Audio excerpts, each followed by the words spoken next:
I think at him saying either that or I can okay, take it, just and you one. said I said no, and I put it in front of you. Be that. If I have I one, say no will and you move it back. If I have one drink, could we move on? Yes. And he takes it. Takes a drink. Now, do we cheers before that? That'd be good. We have one drink. Okay, here. Settle please and roll sound. And boom up. Boom up. Boom up.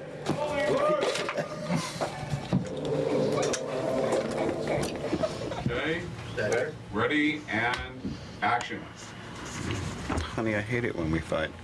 Good morning, Mr. Stark. Judge, I'm not mad. I'm just I said I was indifferent. sorry. Thanks. I don't want to hear you. What more You do you don't need than an respect apology? yourself, and definitely know you don't respect me.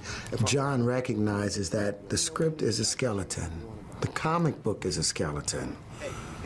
You know, what we are creating is real life, so he allows it to grow and to improv and to become something alive and three-dimensional. I want to be sober, fresh. okay? I know what I'm doing. I live for this. This is business travel. I don't got a throttle between my legs going, you know, hopping Just from do what you want to do. Just leave me alone. Join me. One drink. To business. I said no. To the future. To the Air Force. Will it get you to shut up? About the time that we cast Robert Downey Jr., I was thinking about the house and trying to figure out what kind of design it should be. And even though we had decided on this kind of angular, flat, metallic, hard-edged look, the idea that Robert Downey Jr.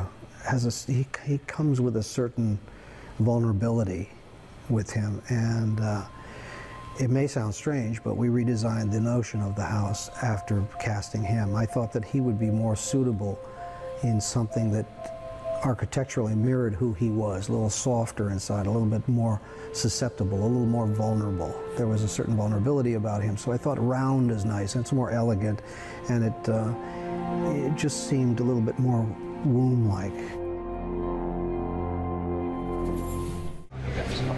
The first half hour of being in the Iron Man suit is like the coolest Halloween you ever had, except you're alone in the trailer before they call you on a set or whatever, or you're getting ready and you just catch a glimpse and you go, that's right, Grandma'd be proud. And then, because it's not really, it's designed for guys to wear, but I'm not a stunt man. And most of the stunt men aren't doing, 65 scenes in the next 3 weeks. Most of them are young enough to not have a teenager at home.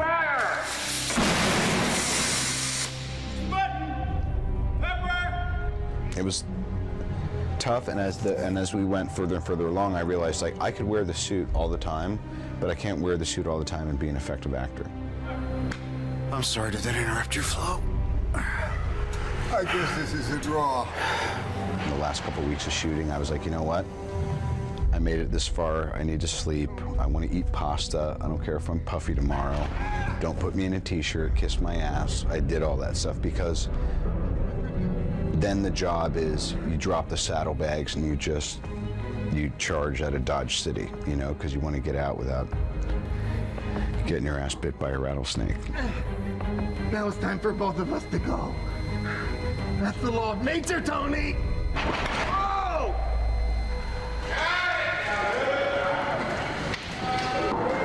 Ladies and gentlemen, on to Las Vegas. That was a wrap. Thank you, everybody.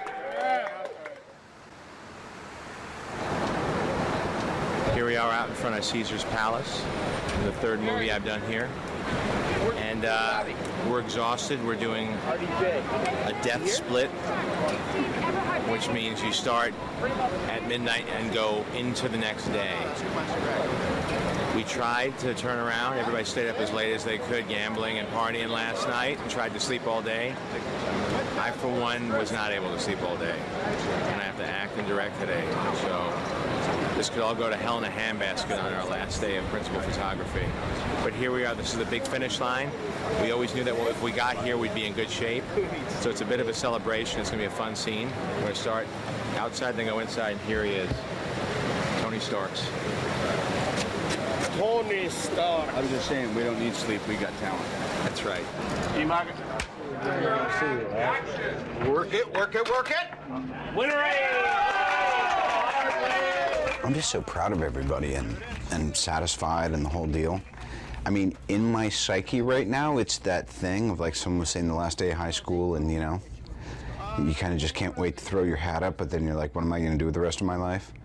And I just remember last, October, November, and meeting John regarding this, and then screen testing, and then pre-production. To me, like, most of us were burnt by the time pre-production was done, because we prepped ourselves into a tizzy.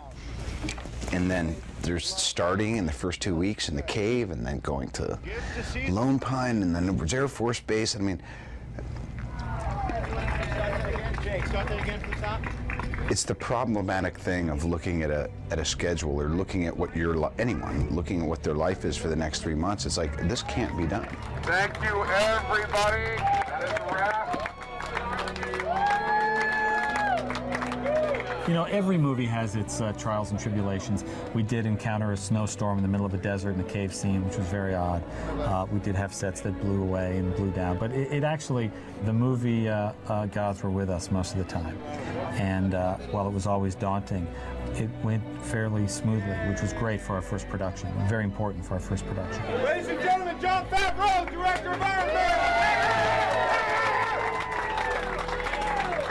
That's a testament to John, to the crew that we put together, and for the cast, who were always game, who could always maneuver through whatever circumstances were thrown at them.